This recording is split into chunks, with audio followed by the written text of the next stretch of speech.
அனைவருக்கும் கோபிநாத்தின் அன்பு வணக்கங்கள் நண்பர்களே. நாளைய தினம் ஆடி அமாவாசை, ரொம்ப அற்புதமான நாள், தவற விடாதீங்க. 24ஆம் தேதி அதிகாலை 3:05 ஆரம்பிக்கின்ற இந்த அமாவாசை திதி 24ஆம் தேதி பின்னிரவு 1:48 மணித்துளிகள் வரையிலும் நீடித்திருக்கிறது. இந்த காலகட்டத்தில் நம்ம செய்ய வேண்டியது முன்னோர்களுக்கு தர்ப்பணம், அதே போல் குலதெய்வ வழிபாடு அப்படிங்கிறது, தான தர்மங்கள் செய்தல் அப்படின்னு சொல்லக்கூடியது, சித்தர் வழிபாடு செய்தல் அப்படின்னு சொல்லக்கூடியது. சரி, ரொம்ப முக்கியமாக என்ன செய்யணும் அப்படின்னா, காகத்துக்கு சாப்பாடு வைக்கணும் அப்படின்னு சொல்லுவாங்க. மாடுகள் இருக்குது, பசுமாடுகள் இருக்குது அப்படின்னா அகத்திக்கீரை அல்லது புற்கள் வாங்கி தர்றது ரொம்ப சிறப்பான விஷயம் அப்படின்னு சொல்லுவாங்க. இல்லை வாழைப்பழம் வாங்கி தரலாம், ஆனால் அந்த உரிமையாளரிடம் கேட்டுக்கொண்டு கொடுக்கணும். அதுதான் ரொம்ப முக்கியமான விஷயம்.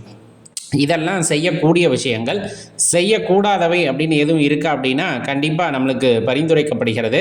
அமாவாசையான இன்றைய தினத்திலே நாம் அசைவ உணவுகளை தவிர்க்க வேண்டும் அப்படின்ட்டு சொல்லுவாங்க. முன்னோர்கள் வர்றாங்க இல்லையா, அவங்களுக்கு படையல் போட்டு வழிபடுவோம். இருந்தாலும் சைவ உணவை தான் பெரும்பாலுமானோர் படையலிடுவாங்க. இல்லை எங்கள் வழக்கம் இருக்குது அப்படின்னா அசைவத்தை படையலாக போடுறாங்கன்னா போட்டுக்கலாம், ஏன்னா அது வழக்கத்தை மீற முடியாது. இருந்தாலும் பொதுவாக சொல்லப்படுறது அசைவ உணவுகள் உண்பதை தவிர்த்து கொள்ள வேண்டும் அப்படின்ட்டு குறிப்பிடப்படும்.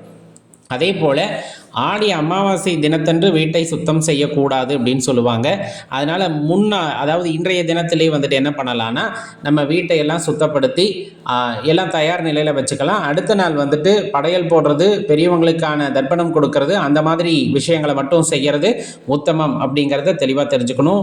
புதுசாக எந்த செயல்களையும், அதையும் குறிப்பாக கடினமான வேலைகளை அன்றைய நாளில் எதையும் செய்ய ஆரம்பிக்க வேண்டாம் அப்படின்ட்டு சொல்லப்படும்.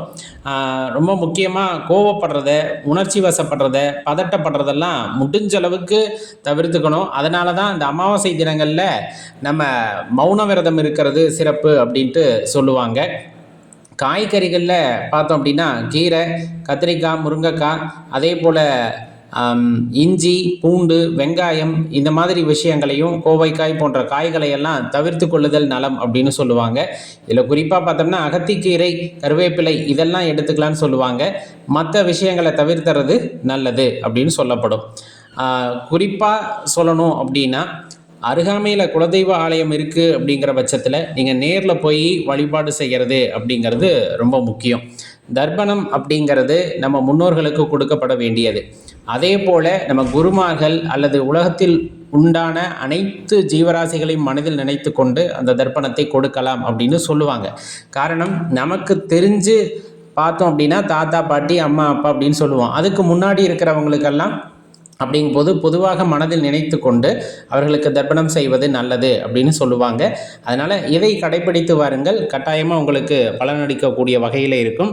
இதில் சோடசக்கலை நேரம் ரொம்ப முக்கியமானது. 24ஆம் தேதி பின்னிரவு 12:48 2:48 வரையிலும் இருக்கக்கூடிய நேரம். மறந்துடாதீங்க. மறக்காமல் இந்த பதிவு உங்கள் நண்பர்களோடையும் பகிர்ந்துக்குங்க. நன்றி, வணக்கம்.